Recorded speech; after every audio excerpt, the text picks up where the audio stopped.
Now, let's proceed to joint venture. Okay? In joint venture class, we will be applying the equity method. Okay? You have learned in your investment in associate, okay, that in case of significant influence, no, 20% at least up to 50%, okay, without control, gaining control with regard to the said voting right or interest, the investor has significant influence. Okay? And in accounting for investment in associate, we apply equity method. Same with investment in joint venture. Ang pagkakaiba lang nila, class, ay dalawa yung may control. At meron tayong control. Diba? There is a joint control between or among, okay, the venturers, no, of a separate vehicle. So, ibig sabihin, meron pong separate entity na form, na establish, at meron silang right to the net asset of the said joint venture. Okay naman yung separate vehicle. Okay? Now, again, in joint venture, we apply equity method. So, magsimula ka sa investment, okay? Investment in joint venture, okay? Dadagdagan mo to ng share. So, syempre may percentage na naman dyan, no? Share in the joint venture profit, okay? O kaya naman, mabawasan yan ng share mo sa joint venture loss, okay? Tapos, babawasan mo naman ito sa share ng share dun sa distribution or yung dividend.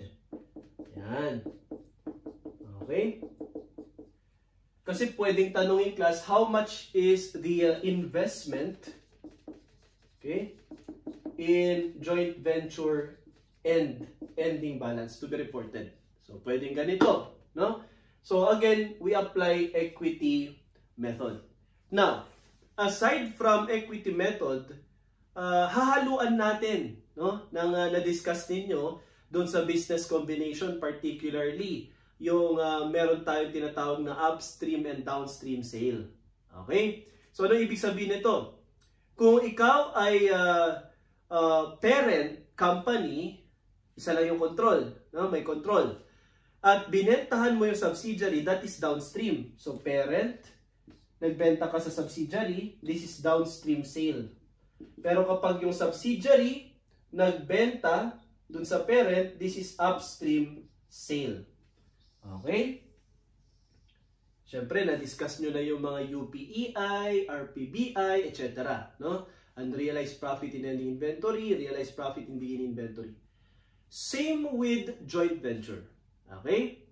Kung yung venturer, ibig sabihin yung may-ari ng separate vehicle na merong percentage share at may right sa net asset ng vehicle or entity, yan po ang tawag sa kanya venturer. Example natin, we have here a company A, which specializes in software development, at company B specializes in hardware development. Di ba? Kailangan nilang mag-form ng separate entity, joint venture agreement para meron silang product na ibebenta. Di ba? So, ang tawag po kay company A and company B, sila po yung venturers. Tapos yung establish nila na kumpanya, okay, na mag-form ng product nila at ima-market yung product, yun naman po yung separate vehicle. So, yung venturer, pag nagbenta siya sa separate vehicle, ito po ay downstream sale. Pero kung yung separate vehicle ay nagbenta dun sa venturer, okay, ito naman po ay upstream sale. Okay? So, yan ha. Okay? So, ito, mixture ng concept kasi yung upstream and downstream, you encounter this in parent-subsidiary relationship kapag may control. Pero yung investment in equity, security, and apply equity method, ay in-apply mo yan sa investment in associate. Diba? Exception, of course, ay kung ang parent-subsidiary relationship or parent-subsidiary ay carried yung investment in subsidiary company at not at cost, pero carried siya using equity approach or equity method. Okay, you have discussed that in your business combination. So ngayon, let us illustrate itong concept ng joint venture by solving problem letter E. Okay? On January 2, 2020, Bambi Company entered into joint venture agreement classified as joint venture for an investment of 250,000. Bambi Company obtained 30% interest in the joint venture. So yung yung kasama niya ay probably 70%. Okay? During the year, joint ventures reported profit of 500,000 and other comprehensive income of 250,000 for the total comprehensive income of 750,000. Joint venture declared dividend of 300,000 during the year. Okay.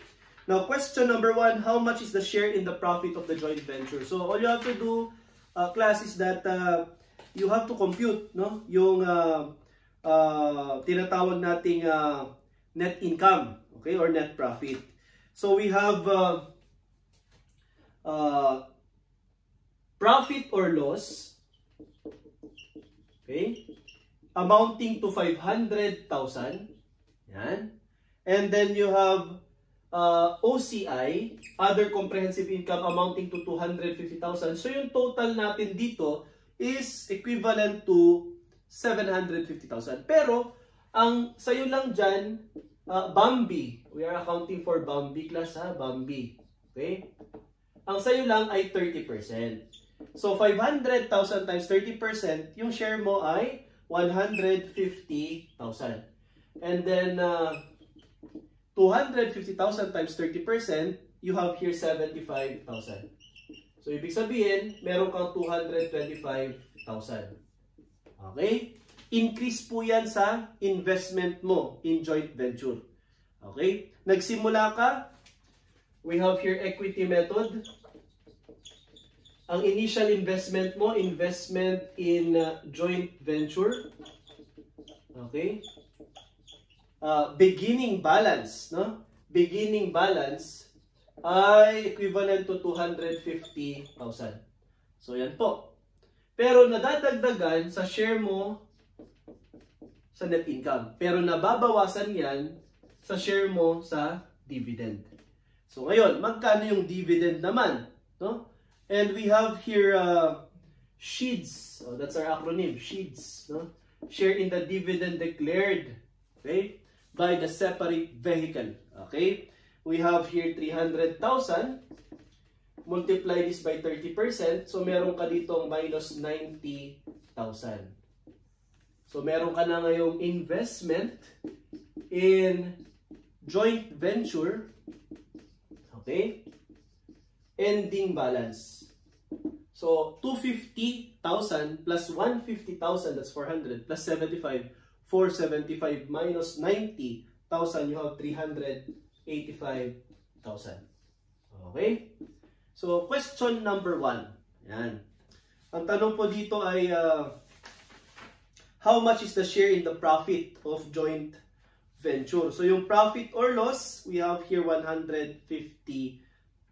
So, ito po yun. Profit. Okay? So, our answer is letter C.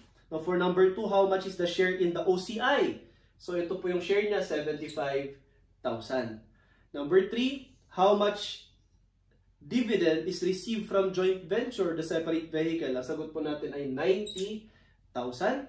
And number 4, how much is the carrying amount of investment in joint venture on December 31? Okay? 2020. At ang sagot po natin ay 385,000, letter D. So, ganyan po, class, no? So, dito sa problem na ito, clear naman yung equity method na dadagdagan kapag may share ka sa net income, na babawasan sa dividend declared. Share mo naman sa dividend declared by the joint venture. Okay? Now, let's proceed to problem letter F. This problem, class, will illustrate the downstream sale. Okay? So, ibig sabihin, okay, kung downstream ito, no?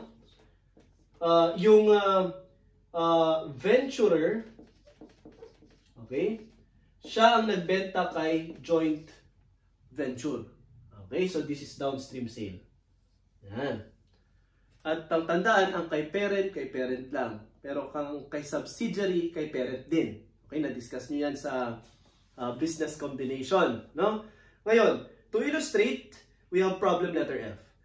Tobaby company owns 20% in the joint venture Inc. and uses the equity method to account for its interest in the joint venture. Tobaby has joint control over the joint venture in 2019. Tobaby sold inventory to joint venture for 100,000. So ito po, no? Lagay natin TB na lang, no? Tobaby. Nagbenta siya ng 100,000 inventory kay joint venture. Kaya downstream yung sale niyan. Okay? Now, ilang percent yung markup? 40% markup. Okay? So, meron tayong tinatawag class na UPEI, Unrealized Profit Ending Inventory. Bakit? Hindi pa nabebenta. Okay? Ni joint venture yan sa outside party. Kaya hindi pa dapat i-recognize ng venturer yung kita niya sa sale niya kay joint venture. Di ba? So, that's unrealized profit and inventory. Unless sa 100,000 na yan, meron nang nabenta itong si joint venture sa outside party. Doon lang portion na yon pwede kang mag-recognize ng profit. The inventory remains unsold. So, nung 2019, wala pong nabenta sa outside party. So, ikaw joint venture, meron ka bang nabenta sa outside party? Ang sagot, wala pa. Yan. Okay. The inventory remains unsold and was only sold by the joint venture to the external parties only in 2020. So, wala pa sa 2019, pero nabenta na siya noong 2020. Ayan po This is the facts provided sa problem. Now, assuming that joint venture, by the way, the income tax rate is 30%, reports profit of 1 million and 1,500,000 on December 31, 2019 and 2020. Siyempre, si joint venture hindi lang naman bumibili from venturer. Pwede rin namang may other suppliers at kumita rin siya. Okay? At kumita nga po, no? Sa 2019, ang kanyang net income is 1 million. Ayan. Sa 2020, ang kanyang net income is 1,500,000. Okay. Ilang percent ang ownership or interest ni Tobaby? 20% interest. Okay, 20% interest. Now, what is the share in profit of joint venture before adjustment for 2019 and 2020? So, all you have to do, class, is multiply this by 20%. Diba? 20%. Ito yung percentage share. Yan, share. So, we have here share in joint venture profit. Before adjustment, we have 200,000 noong 2019. And we have 300,000 noong 2020. Before adjustment yan. Sir, ano ba kasi yung i-adjust natin? Yan yung tanong. Of course, yung i-adjust mo ay yung i-eliminate mo. And you have here, okay, the so-called UPEI and RPBI. So, mababawasan ito ng unrealized profit ending inventory downstream. Madadagdagan naman ito ng realized profit in beginning inventory downstream. Siyempre, idadagdag mo na kasi na-realize na. Tatanggalin mo muna yung profit kasi unrealized pa. Hindi pa siya nabenta sa outside party. Now, this is the concept of elimination. Diba? Elimination. Ngayon, you have here the adjusted share. Yan. Adjusted share in joint venture profit. So, before, okay, this is before adjustment. Ito naman yung after adjustment. Ayan. Okay? Ngayon, ang tanong ay paano i-compute ang UPEI? Class, we have here ending inventory, you have learned this in your business combination, no? I-recall lang natin. Ending inventory, multiply this by the GPRS. Okay? The gross profit rate on sale. At ending inventory ni buyer yan, no? Uy, buyer, joint venture, separate vehicle. Ilan na ang natitira na inventory? Ay, sabi niya, 100,000 pa rin. Wala pang nabebenta. Ganun ba? Hindi ba binentahan kita ng 100,000 worth at meron akong markup na 40%? Ay, ganun, may markup ka pala. So, dapat yung markup mo na 40,000, okay? 40,000 ay considered as unrealized profit yan. Okay? So, ngayon, itong 40,000 na ito, i-multiply mo ng net of tax. So, you have here 70%. This is net of tax. So, ibig sabihin, class, meron kang 28,000 na UPEI, unrealized profit ending inventory. Okay? And this 28,000, ito po siya. So, bawasan mo ito, okay, ng 28,000 kasi hindi dapat kasama sa share mo sa profit yung binenta mo kay joint venture. Why? Kasi hindi pa nabebenta ni joint venture yan sa outside party. So ngayon, tanggalin mo yan. So ang adjusted share mo sa profit, venturer to baby, is 172,000. Yan. Ngayon, ang sabi sa problem, nung 2020, nabenta na po ng buo. Okay? Eh hindi ba yung ending mo magiging beginning? Under the concept of first in, first out, yun ang unang ibebenta. Kaya magiging realized na rin po siya. Kaya sa 2020, yung dating 0 na RPBI, magiging 28,000 naman to, wala naman dito. Unless meron kang panibagong downstream sale kay joint venture. Yan. Sa problem, wala naman. So, 0 yan. Okay? So, 300 plus 28,000, 328,000. So, yan po. So, for question number 2, okay? Is it number 2? How much is the unrealized profit from downstream sale net of tax 2019? Ito po yun. 28,000 and 2020, we have 0. So our answer is letter C. Now for number 3, how much is the realized profit from downstream sale net of tax? Ito naman po yun. 0 sa 2019, realized, at 28,000 sa 2020. And number 4, how much is the adjusted share in the profit of the joint venture for 2019 and 2020? Our answer is 172,000 and 328,000. And this is the concept of downstream sale. Okay? So ngayon, how about upstream sale? Okay? So sa upstream sale class, let's proceed to problem letter G. So Rayo Corporation owns 20% in the joint venture and uses the equity method to account for its interest in the joint venture. Rayo Corporation has joint control over the joint venture in Inc. In 2019, joint venture sold inventory to Rayo. So baliktad naman ngayon mga kapatid, no? Si Rayo, okay, siya po ang bumili mula kay joint venture. Si joint venture siya yung separate vehicle. So this is upstream sale. Okay, upstream sale. Ngayon, ilang inventory? 100,000. Okay, same. With 40% GPRS. Okay? At sabi sa problem, the inventory remains unsold during 2019. So ending inventory pa rin siya noong 2019. So pag minultiply mo to, ending inventory times GPRS, this is your UPEI 2019 and this is upstream. No, upstream. So this is 40,000. Okay, 40,000. Ngayon, this was only sold by Rayo Corporation to external parties only in 2020. Rayo Corporation's income tax rate is 30%. Okay. So ngayon, kung 30% yan class, so multiply this by 70 ulit, okay, net of tax. So you have here UPEI dash UPS upstream na 28,000. UPEI upstream 28,000. However, hindi ba upstream na to? Okay?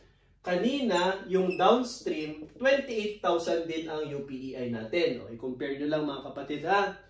Ngayon sa upstream, i-adjust mo pa ito ng, okay, 20% share in joint venture. Bakit ganun? Kasi upstream eh. Ang nagbenta si joint venture. Ang percentage mo, Rayo, ay 20%. So, ibig sabihin, ang adjustment mo, dapat hindi yung buo. Yung share mo lang. Which is, how much? This is 20% of 28,000. So, you have here, is this 5,600? No? So, you have here 5,600. So, ito yung UPEI upstream natin. Ito naman, wala kang i-multiply. As is yan at 100%. You have here 28,000. Ito naman yung UPEI downstream that we have discussed a while ago.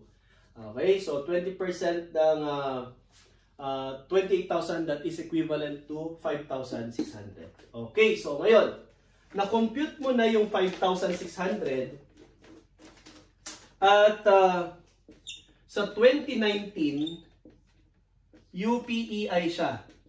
Diba? 5,600. Sa 2020, okay, magiging RPBI na siya. RPBI, so this is now 0. Ibababa mo naman to 5,600 naman. So, ganyan po, no? So, for question number 1, assuming that joint venture reports profit of 600,000 and 900,000 on December 31, 2019 and 2020 respectively. No? What is the share in the joint venture before adjustment? So, ganun ulit class, no? Share in JV profit before adjustment. We have 2019, 600,000. Diba? 600,000 multiply this by 20%. Is it 20%? Okay, so 20. So, ang sagot po natin is 120,000. Now, for 2020, ang income ay 900,000. Multiply this by the share na 20%, 180,000. So, ang sagot po natin, okay, before adjustment, 120, letter A, and 180,000. Okay? Ngayon, bawasan mo to ng UPEI upstream. Hindi po buong 28,000, bawasan mo po ng 5,600. Okay, 600.